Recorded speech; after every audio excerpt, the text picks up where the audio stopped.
नमस्कार, story card में आपका स्वागत है। आज की कहानी का शीर्षक है दंड। मुंशी प्रेमचंद जी की ये कहानी है, आइए सुनते हैं। संध्या का समय था, कचहरी उठ गई थी। अहलकार चपरासी जेबें खनखनाते घर जा रहे थे। मेहतर कूड़े टटोल रहा था कि शायद कहीं पैसे मिल जाए। कचहरी के बरामदों में सांडों ने वकीलों की जगह ले ली थी। पेड़ों के नीचे मुहर्रिरों की जगह कुत्ते बैठे नजर आते थे। इसी समय एक बूढ़ा आदमी फटे पुराने कपड़े पहने लाठी टेकता हुआ जंट साहब के बंगले पर पहुंचा और साइबान में खड़ा हो गया। जंट साहब का नाम था मिस्टर जी सिन्हा। अर्दली ने दूर से ही ललकारा, कौन साइबान में खड़ा है, क्या चाहता है? बूढ़ा, गरीब ब्राह्मण हूं भैया, साहब से भेंट होगी? अर्दली, साहब तुम जैसों से नहीं मिला करते। बूढ़े ने लाठी पर अकड़ कर कहा, क्यों भाई, हम खड़े हैं या चोर डाकू हैं कि हमारे मुंह में कुछ लगा हुआ है? अर्दली, भीख मांगकर मुकदमा लड़ने आए होंगे। बूढ़ा, तो कोई पाप किया है? अगर घर बेचकर नहीं लड़ते तो कुछ बुरा करते हैं? यहाँ तो मुकदमा लड़ते लड़ते उम्र बीत गई, लेकिन घर का पैसा नहीं खर्चा। मियाँ की जूती मियाँ का सिर करते हैं। 10 भले मानसों से मांग कर एक को दे दिया, चलो छुट्टी हुई। गांव भर नाम से कांपता है, किसी ने जरा भी टिर पिर की और मैंने अदालत में दावा दायर किया। अर्दली, किसी बड़े आदमी से पाला नहीं पड़ा है अभी। बूढ़ा, अजी कितने ही बड़ों बड़ों को घर भिजवा दिया, तुम हो किस फेर में? हाई कोर्ट तक जाता हूँ सीधा, कोई मेरे मुंह क्या आएगा बेचारा। गांव से तो कौड़ी जाती नहीं, फिर डरे क्यों? जिसकी चीज पर दांत लगाए अपना करके छोड़ा, सीधे ना दिया तो अदालत में घसीट लाए और रगेद रगेद कर मारा, अपना क्या बिगड़ता है? तो साहब से इत्तला करते हो कि मैं ही पुकारूं? अर्दली ने देखा यह आदमी यूं टलने वाला नहीं है, तो जाकर साहब से इसकी इत्तला की। साहब ने हुलिया पूछा और खुश होकर फौरन कहा, फौरन बुला लाओ। अर्दली, हुजूर बिल्कुल फटे हाल है। साहब, गुदड़ी में ही लाल होते हैं, जाकर भेज दो।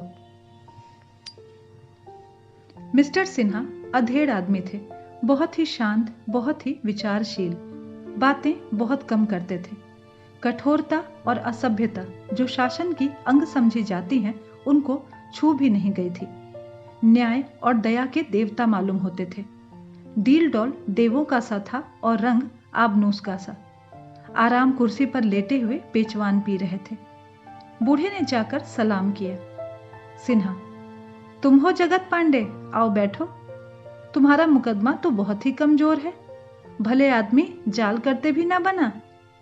जगत, ऐसा ना कहें हुजूर, गरीब आदमी हूं, मर जाऊंगा।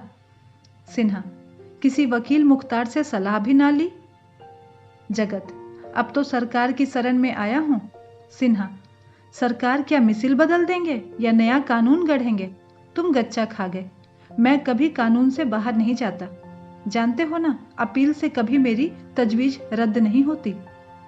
जगत, बड़ा धर्म होगा सरकार। सिन्हा के पैरों पर गिन्नियों की एक पोटली रखकर, बड़ा दुखी हूं सरकार।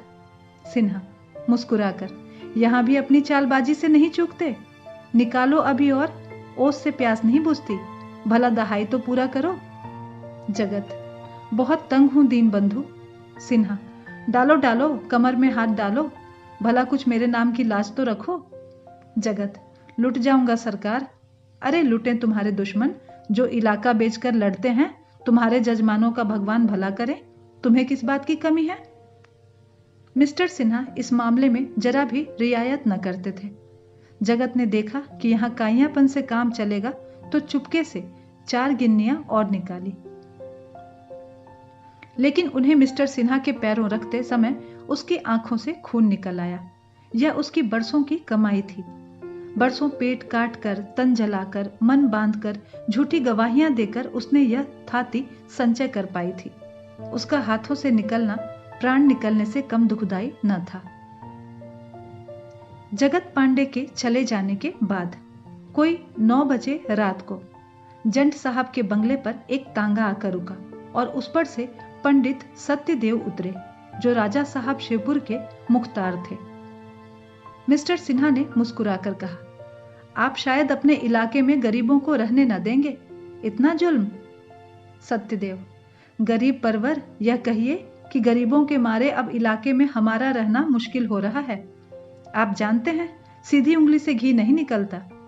जमींदार को कुछ न कुछ सख्ती करनी ही पड़ती है, मगर अब यह हाल है कि हमने जरा भी चूं-चा की तो उन्हीं गरीबों की त्योरियां बदल जाती हैं। सब मुफ्त में जमीन जोतना चाहते हैं, लगान मांगिए तो फौजदारी का दावा करने को तैयार। अब इसी जगत पांडे को देखिए।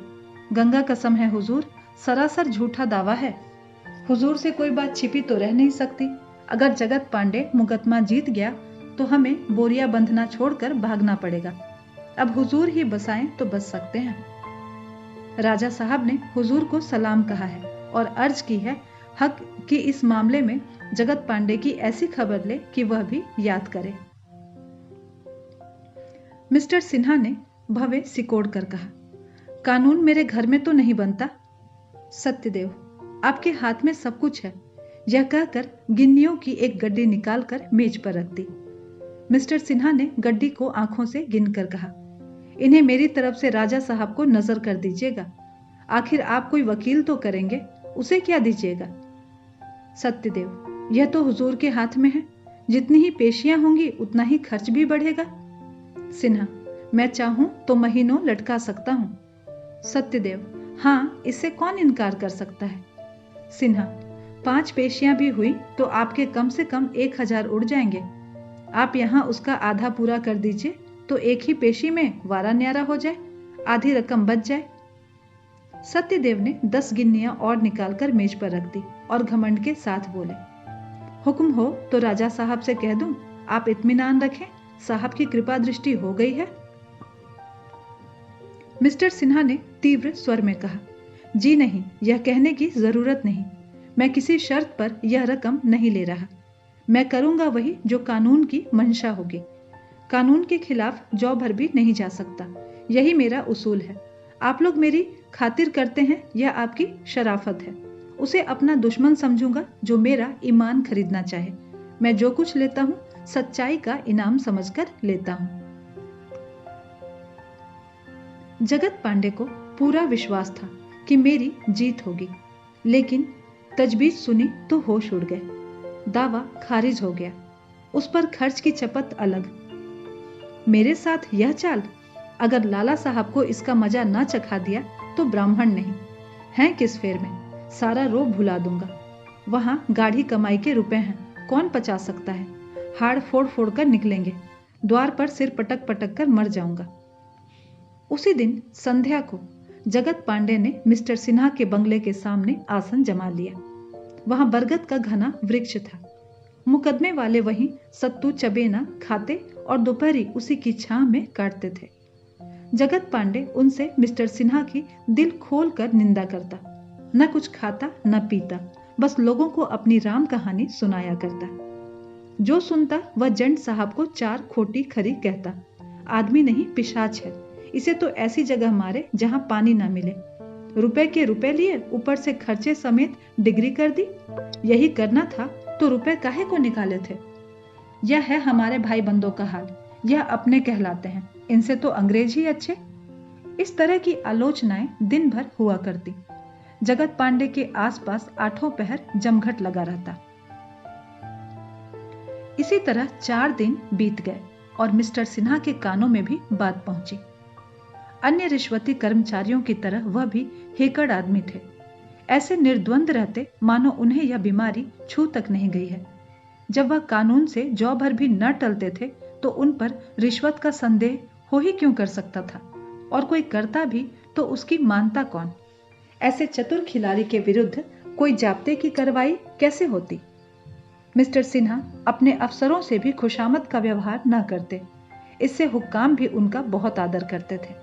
मगर जगत पांडे ने वह मंत्र मारा जिसका उनके पास कोई उत्तर नहीं था। ऐसे बांगड़ आदमी से आज तक उनका साबिका न पड़ा था। अपने नौकरों से पूछते, बुढ़ा क्या कर रहा है। नौकर लोग अपनापन जताने के लिए झूठ के पुल बांध देते। हुजूर कहता है भूत बनकर लगूंगा। मेरी वेदी बने तो सही, जिस दिन मरूंगा उस दिन के 100 जगत पांडे होंगे। मिस्टर सिन्हा पक्के नास्तिक थे, लेकिन ये बातें सुन सुनकर सशंक हो जाते और उनकी पत्नी तो थर थर कांपने लगती। वह नौकरों से बार बार कहती, उससे जाकर पूछो क्या चाहता है, जितना रुपया चाहे हमसे ले ले, हम दे देंगे, बस यहाँ से चला जाए। लेकिन मिस्टर सिन्हा आदमियों को इशारे से मना कर देते थे। उन्हें अभी तक यह आशा थी कि भूख प्यास से व्याकुल होकर बुढ़ा चला जाएगा। इससे अधिक भय यह था कि मैं जरा भी नरम पड़ा और नौकरों ने मुझे उल्लू बनाया। छठे दिन मालूम हुआ कि जगत पांडे अबोला हो गया है, उससे हिला तक नहीं जाता, चुपचाप पड़ा आकाश की ओर देख रहा है। शायद आज रात दम निकल जाए। मिस्टर सिन्हा ने लंबी सांस ली और गहरी चिंता में डूब गए। पत्नी ने आंखों में आंसू भरकर आग्रहपूर्वक कहा, तुम्हें मेरे सिर की कसम, जाकर किसी तरह इस बला को टालो। बुढ़ा अगर मर गया तो हम कहीं के ना रहेंगे। अब रुपए का मुंह मत देखो, 2-4 हजार भी देने पड़े तो देकर उसे मनाओ। तुमको जाते शर्म आती हो तो मैं चली जाती हूं। सिन्हा, जाने का इरादा तो मैं कई दिन से कर रहा हूं, लेकिन जब देखता हूं वहां भीड़ लगी रहती है, इससे हिम्मत नहीं पड़ती। सब आदमियों के सामने तो मुझसे न जाया जाएगा, चाहे कितनी ही बड़ी आफत क्यों ना आ पड़े। तुम 2-4 हजार की कहती हो, मैं 10-5 हजार देने को तैयार हूं, लेकिन वहां जा नहीं सकता। न जाने किस बुरी साइड से मैंने इसके रुपए लिए। जानता कि यह इतना फिसाद खड़ा करेगा तो फाटक में घुसने ही नहीं देता। देखने में तो ऐसा सीधा मालूम होता था कि गऊ है। मैंने पहली बार आदमी पहचानने में धोखा खाया। पत्नी, तो मैं ही चली जाऊं? शहर की तरफ से जाऊंगी और सब आदमियों को हटाकर अकेले में बात करूंगी, किसी को खबर न होगी कि कौन है। इसमें तो कोई हरज नहीं है। मिस्टर सिन्हा ने संदिग्ध भाव से कहा, ताड़ने वाले ताड़ ही जाएंगे, चाहे तुम कितना ही छिपाओ। पत्नी, ताड़ जाएंगे तो ताड़ जाएं, अब किससे कहां तक डरूं? बदनामी अभी क्या कम हो रही है जो और हो जाएगी थोड़ी? सारी दुनिया जानती है कि तुमने रुपए लिए, यूं ही कोई किसी पर प्राण नहीं देता। फिर अब व्यर्थ ऐंठ क्यों करो? मिस्टर सिन्हा अब मर्म वेदना को दबा ना सके, बोले, प्रिय, यह व्यर्थ की ऐंठ नहीं है। चोर को अदालत में बेंत खाने से उतनी लज्जा नहीं आती जितनी किसी हाकिम को अपनी रिश्वत का पर्दा खुलने से आती है। वह जहर खाकर मर जाएगा पर संसार के सामने अपना पर्दा ना खोलेगा। अपना सर्वनाश देख सकता है पर यह अपमान नहीं सह सकता। जिंदा खाल खींचने या कोल्हू में पेरे जाने के सिवा और कोई स्थिति नहीं है जो उसे अपना अपराध स्वीकार करा सके। इसका तो मुझे जरा भी भय नहीं कि ब्राह्मण भूत बनकर हमको सताएगा या हमें उनकी वेदी बनाकर पूजनी पड़ेगी। यह भी जानता हूं कि पाप का दंड भी बहुधा नहीं मिलता, लेकिन हिंदू होने के कारण संस्कारों की शंका कुछ कुछ बनी हुई है। ब्रह्म हत्या का कलंक सिर पर लेते हुए आत्मा कांपती है। बस इतनी बात है, मैं आज रात को मौका देखकर जाऊंगा और इस संकट को काटने के लिए जो कुछ हो सकेगा करूंगा। तिर जमा रखो। आधी रात बीत चुकी थी। मिस्टर सिन्हा घर से निकले और अकेले जगत पांडे को मनाने चले। बरगद के नीचे बिल्कुल सन्नाटा था। अंधकार ऐसा था मानो निशा देवी यहीं शयन कर रही हो। जगत पांडे की सांस जोर जोर से चल रही थी, मानो मौत जबरदस्ती घसीटे लिए जाती हो। मिस्टर सिन्हा के रोए खड़े हो गए। बुढ़ा कहीं मर तो नहीं रहा है? जेबी लालटेन निकाली और जगत के समीप जाकर बोले, पांडे जी, कहो क्या हाल है? जगत पांडे ने आंखें खोलकर देखा और उठने की असफल चेष्टा करता बोला, मेरा हाल पूछते हो? देखते नहीं हो मर रहा हूं? सिन्हा, तो इस तरह क्यों प्राण देते हो? जगत, तुम्हारी यही इच्छा है तो मैं क्या करूं? सिन्हा, मेरी तो यही इच्छा नहीं। हाँ, तुम अलबत्ता मेरा सर्वनाश करने पर तुले हो। आखिर मैंने तुम्हारे 150 रुपए ही तो लिए हैं। इतने ही रुपए के लिए तुम इतना बड़ा अनुष्ठान कर रहे हो? जगत, बात 150 रुपए की नहीं है। जो तुमने मुझे मिट्टी में मिला दिया। मेरी डिग्री हो गई होती तो मुझे 10 बीघे जमीन मिल जाती और सारे इलाके में मेरा नाम हो जाता। तुमने मेरे 150 नहीं लिए, मेरे 5000 बिगाड़ दिए, पूरे 5000। लेकिन यह घमंड न रहेगा, याद रखना, कह देता हूं, सत्यानाश हो जाएगा। इस अदालत में तुम्हारा राज्य है, लेकिन भगवान के दरबार में विप्रों का ही राज्य है। विप्र का धन लेकर कोई सुखी नहीं रह सकता। मिस्टर सिन्हा ने बहुत खेद और लज्जा प्रकट की, बहुत अनुनय विनय से काम लिया और अंत में पूछा, सच बताओ पांडे, कितने रुपए पा जाओ तो यह अनुष्ठान छोड़ दोगे? जगत पांडे अब की जोर लगाकर उठ बैठे और बड़ी उत्सुकता से बोले, 5,000 से कौड़ी कम न लूंगा। सिन्हा, 5,000 तो बहुत होते हैं, इतना जुल्म ना करो। जगत पांडे, नहीं, इससे कम नहीं लूंगा। यह कहकर जगत पांडे फिर से लेट गए। उसने ये शब्द निश्चयात्मक भाव से कहे थे कि मिस्टर सिन्हा को कुछ और कहने का साहस ही नहीं हुआ। रुपए लेने घर चले, लेकिन घर पहुंचते पहुंचते नीयत बदल गई।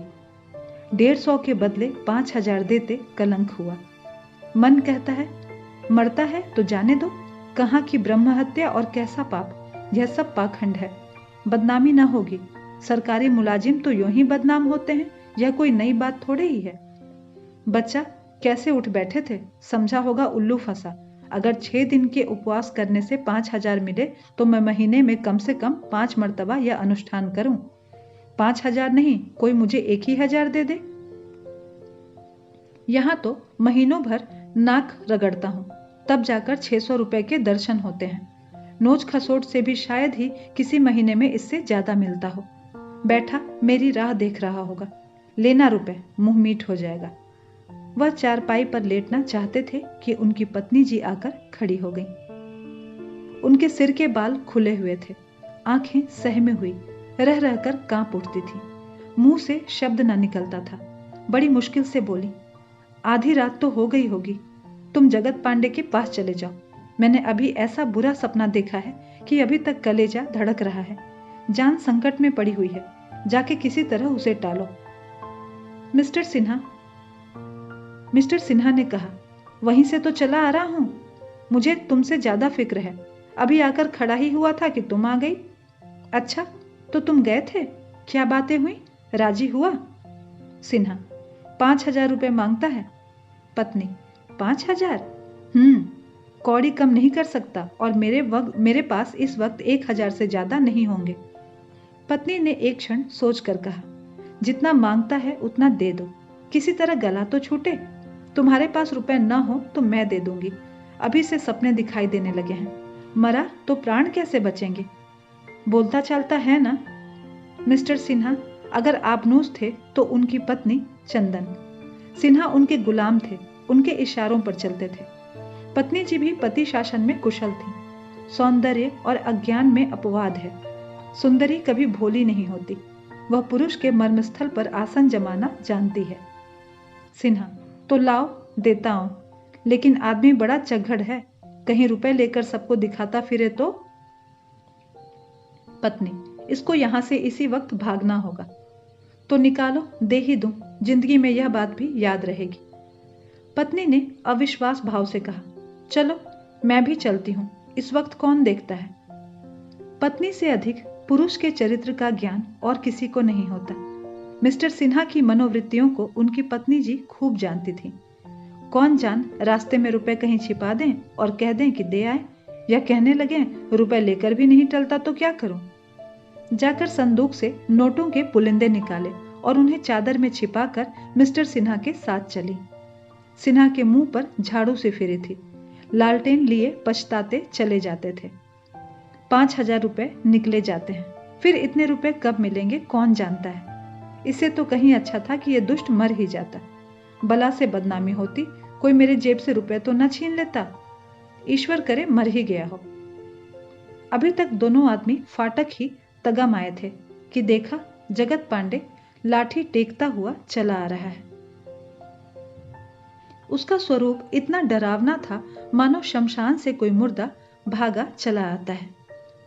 पत्नी जी बोली, महाराज हम तो आ ही रहे थे, तुमने क्यों कष्ट किया? रुपए लेकर सीधे घर चले जाओगे ना? जगत, हाँ, सीधा घर जाऊंगा।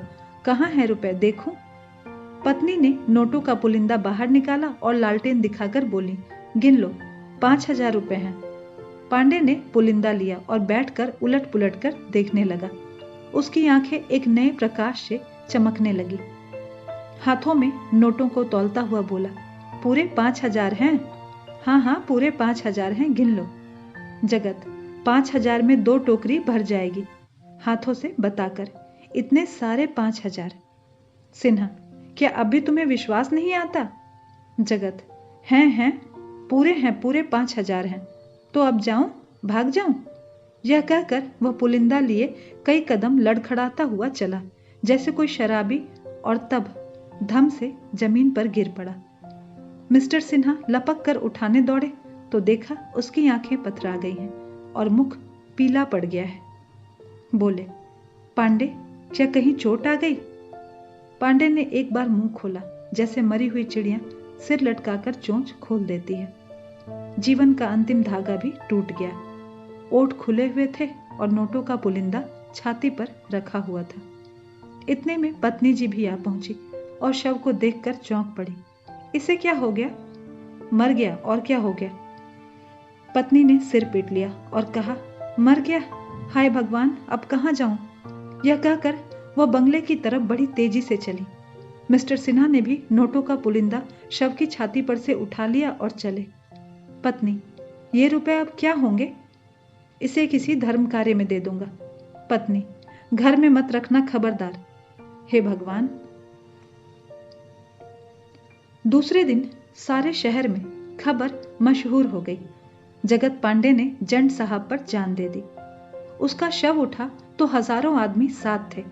मिस्टर सिन्हा को खुल्लम खुल्ला गालियां दी जा रही थी।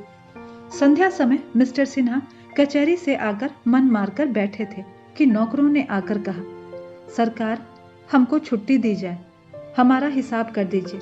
हमारी बिरादरी के लोग धमकाते हैं कि तुम जंड साहब की नौकरी करोगे तो हुक्का पानी बंद हो जाएगा। सिन्हा ने झल्लाकर कहा, कौन धमकाता है? किसका किसका नाम बताएं सरकार, सभी तो कह रहे हैं। कहार ने कहा। रसोइये ने कहा, हुजूर, मुझे तो लोग धमकाते हैं कि मंदिर में ना घुसने पाओगे। तब साइस ने कहा, हुजूर, बिरादरी से बिगाड़ करके हम लोग कहाँ जाएंगे? हमारा आज से इस्तीफा है, हिसाब जब चाहे कर लीजिएगा।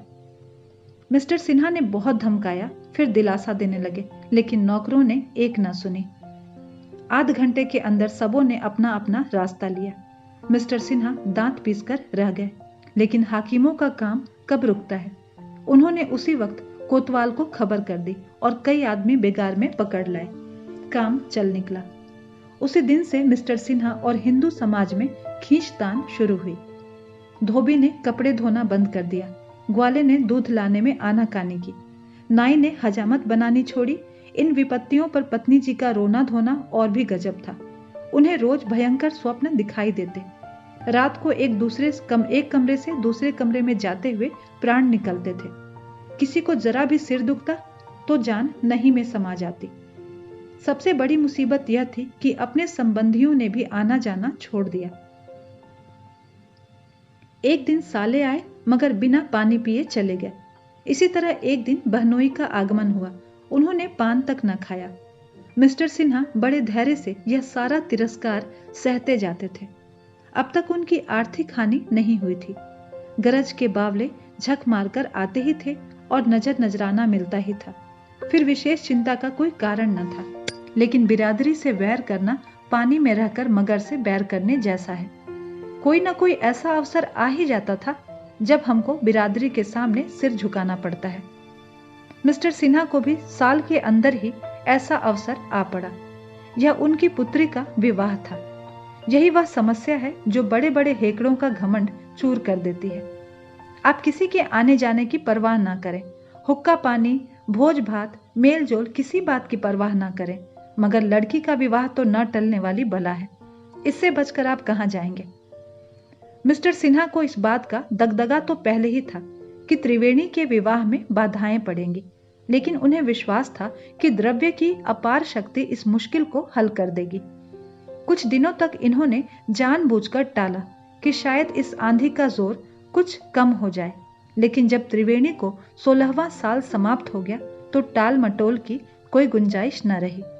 संदेशे भेजने लगे, लेकिन जहां संदेशिया जाता वहीं से जवाब मिलता कि हमें मंजूर नहीं है। जिन घरों में साल भर पहले उनका संदेशा पाकर लोग अपने भाग्य को सराहते, वहां से अब सूखा जवाब मिलता था कि हमें मंजूर नहीं। मिस्टर सिन्हा धन का लोभ देते, जमीन नजर करने को कहते, लड़के को विलायत भेजकर ऊंची शिक्षा दिलाने का प्रस्ताव करते, किंतु उनकी सारी आयोजनाओं का एक ही जवाब मिलता था कि हमें मंजूर नहीं है। ऊंचे घरानों का यह हाल देखकर मिस्टर सिन्हा उन घरानों में संदेश भेजने लगे जिनके साथ पहले बैठकर भोजन करने में भी उन्हें संकोच होता था, लेकिन वहां से भी उन्हें वही जवाब मिला कि हमें मंजूर नहीं। यहां तक कि कई जगह वे खुद दौड़ दौड़ कर गए, लोगों की मिन्नतें की, पर यही जवाब मिला कि साहब हमें मंजूर नहीं। शायद बहिष्कृत घरानों में उनका संदेश स्वीकार कर लिया जाता, पर मिस्टर सिन्हा जानबूझकर मक्खी न निगलना चाहते थे। ऐसे लोगों से संबंध न रखना चाहते थे जिनका बिरादरी में कोई स्थान नहीं था। इसी तरह 1 वर्ष बीत गया। मिसेस सिन्हा चारपाई पर पड़ी कराह रही थी, त्रिवेणी भोजन बना रही थी और मिस्टर सिन्हा पत्नी के पास चिंता में डूबे बैठे हुए थे। उनके हाथ में एक खत था, बार बार उसे देखते और कुछ सोचने लगते थे। बड़ी देर के बाद रोगिणी ने आंखें खोली और बोली, अब न बचूंगी पांडे, मेरी जान लेकर छोड़ेगा। हाथ में कैसा कागज है? सिन्हा, यशोदानंदन के पास से खत आया है। पाजी को यह लिखते हुए शर्म भी नहीं आती। मैंने इसकी नौकरी लगाई, इसकी शादी करवाई और आज इसका मिजाज इतना बढ़ गया है कि अपने छोटे भाई की शादी मेरी लड़की से करना पसंद नहीं करता। अभागे के भाग्य खुल जाते। पत्नी, भगवान अब ले चलो, यह दुर्दशा नहीं देखी जाती। अंगूर खाने का जी चाहता है, मंगवाए हैं कि नहीं? सिन्हा, मैं जाकर खुद लेता आया था। यह कहकर उन्होंने तस्तरी में अंगूर भरकर पत्नी के पास रख दिए। वह उठा उठाकर खाने लगी। जब तस्तरी खाली हो गई तो बोली कि अब किसके यहां संदेशा भेजोगे? किसके यहां बताऊं? मेरी समझ में तो अब ऐसा कोई भी आदमी नहीं रह गया है। ऐसी बिरादरी में रहने से तो यह 1000 दर्जा अच्छा है कि बिरादरी के बाहर रहूं। मैंने एक ब्राह्मण से रिश्वत ली, इससे मुझे इनकार नहीं, लेकिन कौन रिश्वत नहीं लेता? अपने गौ पर कौन नहीं चूकता? ब्राह्मण नहीं, खुद ईश्वर ही क्यों ना हो। रिश्वत खाने वाले उन्हें भी चूस लेंगे। रिश्वत देने वाला अगर कोई निराश होकर अपने प्राण देता है तो मेरा क्या अपराध? अगर मेरे फैसले से नाराज होकर कोई जहर खा ले तो मैं क्या कर सकता हूँ? इस पर भी मैं प्रायश्चित करने को तैयार हूँ। बिरादरी जो दंड दे उसे स्वीकार करने को तैयार हूँ। सबसे कह चुका हूँ, मुझसे जो प्रायश्चित चाहे करा लो, पर कोई नहीं सुनता। दंड अपराध के अनुकूल होना चाहिए, नहीं तो यह अन्याय है। अगर किसी मुसलमान का छुआ भोजन खाने के लिए बिरादरी मुझे काले पानी भेजना चाहे तो भी मैं उसे कभी नहीं मानूंगा। फिर अपराध अगर है तो मेरा है। मेरी लड़की ने क्या अपराध किया है? मेरे अपराध के लिए लड़की को दंड देना सरासर न्याय विरुद्ध है। पत्नी, मगर करोगे क्या? और कोई पंचायत क्यों नहीं करते? पंचायत में भी तो वही बिरादरी के मुखिया लोग ही होंगे। उनसे मुझे न्याय की आशा नहीं। वास्तव में इस तिरस्कार का कारण ईर्ष्या है। मुझे देखकर सब जलते हैं और इसी बहाने वे मुझे नीचा दिखाना चाहते हैं। मैं इन लोगों को खूब समझता हूँ। पत्नी, मन की लालसा मन में रह गई। यह अरमान लिए संसार से जाना पड़ेगा। भगवान की जैसी इच्छा। तुम्हारी बातों से मुझे डर लगता है कि मेरी बच्ची की न जाने क्या दशा होगी, मगर तुमसे मेरी अंतिम विनय यही है कि बिरादरी से बाहर न जाना, नहीं तो परलोक में भी मेरी आत्मा को शांति न मिलेगी। यह शोक मेरी जान ले रहा है। हाय, मेरी बच्ची पर न जाने क्या विपत्ति आने वाली है। यह कहते कहते मिसेस सिन्हा की आंखों से आंसू बहने लगे। मिस्टर सिन्हा ने उनको दिलासा देते हुए कहा कि इसकी चिंता मत करो प्रिय, मेरा आशय केवल यह था कि ऐसे भाव मन में आया करते हैं। तुमसे सच कहता हूँ, बिरादरी के अन्याय से कलेजा छलनी हो गया है। पत्नी, बिरादरी को बुरा मत कहो। बिरादरी का डर न हो तो आदमी न जाने क्या क्या उत्पात करे। बिरादरी को बुरा ना कहो। कलेजे पर हाथ रखकर, यहाँ बड़ा दर्द हो रहा है। यशोदानंद ने भी कोरा जवाब दे दिया। किसी करवट चैन नहीं आता, क्या करूं भगवान। सिन्हा, डॉक्टर को बुलाऊं? पत्नी, तुम्हारा जी चाहे तो बुला लो, लेकिन मैं बचूंगी नहीं। जरा तिब्बो को बुला लो, प्यार कर लो, जी डूबा जाता है, मेरी बच्ची, हाय मेरी बच्ची। तो दोस्तों, अगर आपको ये कहानी अच्छी लगी हो तो ज़रूर लाइक कीजिए और ऐसी ढेरों कहानियाँ सुनने के लिए हमारे चैनल को सब्सक्राइब भी ज़रूर कीजिए। धन्यवाद।